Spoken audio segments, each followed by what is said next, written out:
여러분, 부채가 너무 많아서 감당하지 못한다, 이런 상황이 올까요?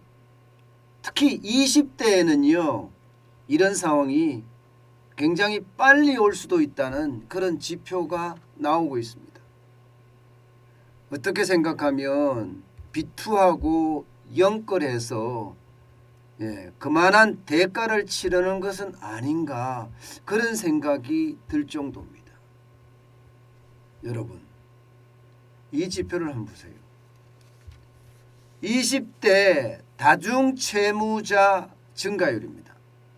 이 다중채무자라는 것은요, 금융기관 3개 이상에서 빌린 사람을 말하거든요.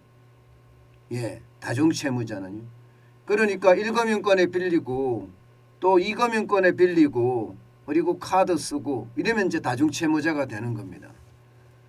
그런데 이 다중채무자의 증가율 비율을 보면 여러분, 20대가 2019년 말 대비 2021년 말에 무려 말입니다 21%나 폭증했습니다. 다른 연령대하고 비교를 해보면요, 이 증가율이나 증가폭이 압도적입니다. 압도적. 어마어마하다는 거예요. 20대의 다중채무자 증가율이 압도적이라는 것은요, 20대가 그만큼 위험에 많이 노출돼 있다, 이런 뜻입니다. 30대는요 1% 증가율밖에 안 됩니다. 40대는 오히려 줄어들었어요. 0.2%가. 50대는 2.6%가 늘어났지만 단순 비교로 보면요 30대에 비해서 20대는 21배 늘었습니다. 40대에 비해서는 말도 할 필요가 없을 정도로 늘고요. 50대에 비해서도 거의 10배 가까이 늘었습니다. 이렇게 많이 늘어난다는 건 여러분, 그만큼 위험이 커진다는 뜻이에요. 그런데 여기서 더 중요한 것은요, 다중채무자들의 숫자입니다. 숫자가 적으면 21%가 늘어나더라도 감당할 수 있을 거 아니에요. 그런데 이 숫자가 적지가 않습니다. 무려 말입니다 36만 6천 명이나 됩니다. 36만 6천 명. 2021년이 2019년보다가 6만 4천 명이 늘었어요. 6만 4천 명이 늘어났다는 것도 크지만 36만 6천 명이라는 숫자가 더 충격적입니다. 여러분도 알다시피 20대는요 이제 막 사회생활을 시작하기 때문에 소득이 낮을 수밖에 없습니다. 소득이 낮다는 것은요 그만큼 빚을 갚기가 어려울 수도 있다는 거예요. 빚을 갚기가 어려워지면 20대가 신용불량자가 됩니다. 여러분, 20대는 인생을 이제 활기차게 시작해야 될 나이입니다. 그런데 이 활기차게 시작해야 될 나이가 빚더미에 올라앉아서 신용불량자가 된다고 생각을 해보세요. 이것은 어쩌면 우리 아들, 딸들이 파산한다는 이야기입니다. 이렇게 됐을 때 여러분, 과연 우리 아들, 딸들 20대가 부채 역습을 견뎌낼 수 있을까요? 정부가 채무 재조정안이라든가 또 금리를 깎아준다든가 혹은 개인 회생을 한다든가 다양한 방법을 취하고 있지만 이게 증가 속도를 따라가지 못합니다. 그만큼 이들에게는요 벼락거지에 대한 충격이 컸다는 뜻이에요. 어떤 이들은 주식 투자해서 돈을 많이 벌고요, 어떤 이들은 코인에 투자해서 돈을 많이 벌었습니다. 그리고 집도 연끌해서 샀을 정도고요. 그러니까 뒤늦게 이 사실을 안 20대는요. 영혼까지 끌어모아서 아파트를 샀다고 하잖아요. 그래서 그만큼 충격이 된 것은 아닌가 이렇게 예상할 수도 있습니다. 문제는요. 20대도 수가 많지만 인원으로 볼 때는요. 30대도 만만치가 않습니다. 2019년 말 대비 2021년 말에 10,000명이 늘어났다고 하지만 99만 9천 명이 다중채무자예요. 40대는요. 138만 6천 명이 다중채무자고요. 그리고 50대는 114만 명이 다중채무자입니다. 이거를 다 합치면요. 거의 말입니다. 350만 명에 육박합니다. 350만 명. 그러면 코로나19가 우리 국민들에게 빚더미만 안겨줬다는 이야기가 되는 건가요? 그만큼 어려웠다는 이야기. 사실 2019년 말이잖아요. 2019년 말 대비. 근데 이게 2018년 말 대비로 가보면 더 심각해집니다. 2019년도 여러분 자영업자들로부터 시작을 해서 빚이 장난 아니게 늘었거든요. 최저임금을 워낙 많이 올려놓으니까요. 자영업자들이 줄줄이 2019년도에도 파산을 했습니다. 2020년 코로나19 때문에도 많이 파산을 했지만 2019년에도 엄청 파산을 했거든요. 그러니 그 충격의 어떤 강도는 점점 커지지 않겠느냐 이런 예상 많이 합니다. 범위를 좀 더 좁혀볼게요. 20대로 다시 내려오겠습니다. 20대 우리 아들 딸들 말입니다. 이들에게 여러분 카드 대출 연체율을 보면요. 무섭습니다. 카드 대출 연체율을 보면요. 2019년 12월 대비 2021년 12월에 20대의 카드 대출 연체액은요. 무려 40.11%가 늘어났습니다. 40.11%. 금액은 266억에서 373억 정도 크게 보이지는 않지만 373억이 이게 여러분 20대 기준으로 넘어가면 상황이 다릅니다. 20대는요. 이제 갓 사회에 나온 친구들이기 때문에 소득이 373억이라고 해도 엄청나게 거대하게 보입니다. 그래서 20대의 어떤 디폴트는 그만큼 심각하게 되는 것 아닌가 이런 예측이 이미 나오고요. 다른 계층에 비해서도 월등하게 많습니다. 30대는 오히려 6.5%가 줄어들었습니다.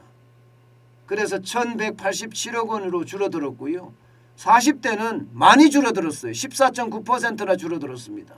2,004억으로 2,004억 원이 됐고요. 50대는요. 11.46% 1,723억 원이 됐습니다. 그러면 20대의 어떤 충격, 우리 아들 딸들의 충격은 굉장히 크다고 이야기할 수가 있죠. 30대, 40대, 50대는 줄어드는데 유일하게 20대만 계속 늘어난다는 것, 이것은 또 하나의 충격으로 다가오고 있는 거고요. 특히 말입니다. 연령별로 카드 대출 고정 이하 여신, 쉽게 말하면 3개월 이상 부실 채권 추이를 보면요. 여기에도 20대만 25.88%가 늘었습니다. 당연히 다른 계층은 줄어들었고요. 주식담보대출이요. 여기는요. 또 상황이 다릅니다. 엄청나게 늘었습니다. 실제로 말입니다. 같은 기간 동안에 20대 대출액 신용거래융자액입니다. 무려 172%가 늘었습니다.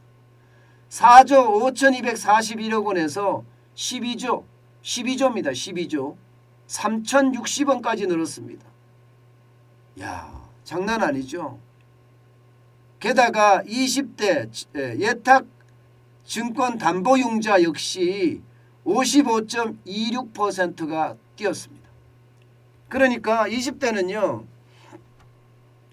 어떻게 하든 벼락거지를 면해보고자 나도 내 친구처럼 될래 이렇게 이야기하면서 돈을 많이 빌려서요. 예, 코인 투자도 하고요. 주식 투자를 많이 했다는 뜻이에요. 그런데 여러분도 알다시피 주식이나 코인이 다 돈 버는 건 아니잖아요. 버는 사람은 분명히 법니다. 가뭄에 콩나듯이 말입니다. 그런데 대부분의 사람들은 못 벌거든요. 주식도 마찬가지입니다. 성급한 마음에 투자하다가는요. 주식도 왕창 무너지기 일쑤입니다. 그만큼 말입니다. 투자라는 것은 어렵거든요. 이게 수년간 공부를 한 사람 또 전업 투자자들이라고 하더라도 코인이나 주식은 굉장히 어려운데 하물며 일반 청년들이 20대가 들어가서 여기서 돈을 번다는 것은요. 굉장히 어렵습니다. 오죽했으면 여러분 못 모르고 투자했다가 깡통 찬다는 이야기가 나올까요? 실제 깡통을 차는 사례가 수두룩하고요. 코인 투자 시장 같은 경우는요. 이게 20대 30대의 전유물이라고 이야기할 만큼 많은 20대 30대들이 투자를 하고 있거든요. 그런데 하루아침에 여기는 뭐 가격 하한폭 이런 게 없습니다. 서킷 브레이크니 뭐 이런 것도 없습니다. 그러다 보니까 하루아침에 완전히 폭락할 수도 있습니다. 그러면서 여기에서 손실된 거 저는 엄청날 거라고 생각을 합니다. 결국 말입니다. 20대의 어떤 이 문제는요. 점점 가면 갈수록 사회 문제로 커질 가능성이 커요. 왜냐하면 인생의 초창기인데 이들에게 아픔이 커진다는 것은요. 우리 경제 전체 아니 우리 사회 전체의 문제일 수 있거든요. 이들이 잃어버린 세대가 돼서는 안 되거든요. 잃어버린 세대가 된다는 것은 제대로 취직을 하지 못하고 그냥 알바로 아니면 실업급여로 그냥 살아가는 그런 세대가 된다는 뜻이거든요. 실제 일본에서도요. 1990년대 잃어버린 세대들이 나왔습니다. 사회에서 중추적인 역할을 해야 되는데 그 세대가 없어진 거예요. 그런 세대가 되면 일본처럼 큰 사회적 문제가 될 수도 있습니다.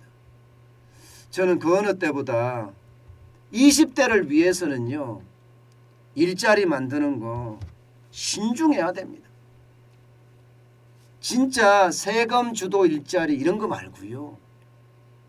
제대로 된 민간 주도 일자리들이 많이 만들어져야 돼요. 특히 대기업들이 수시채용으로 많이 바뀌었거든요. 물론 세계적인 대세가 수시채용으로 된다 이렇게 이야기할지라도 지금까지 우리가 전통적으로 해왔던 거 있잖아요. 신입사원 공채 몇 기냐 하는 거 말입니다.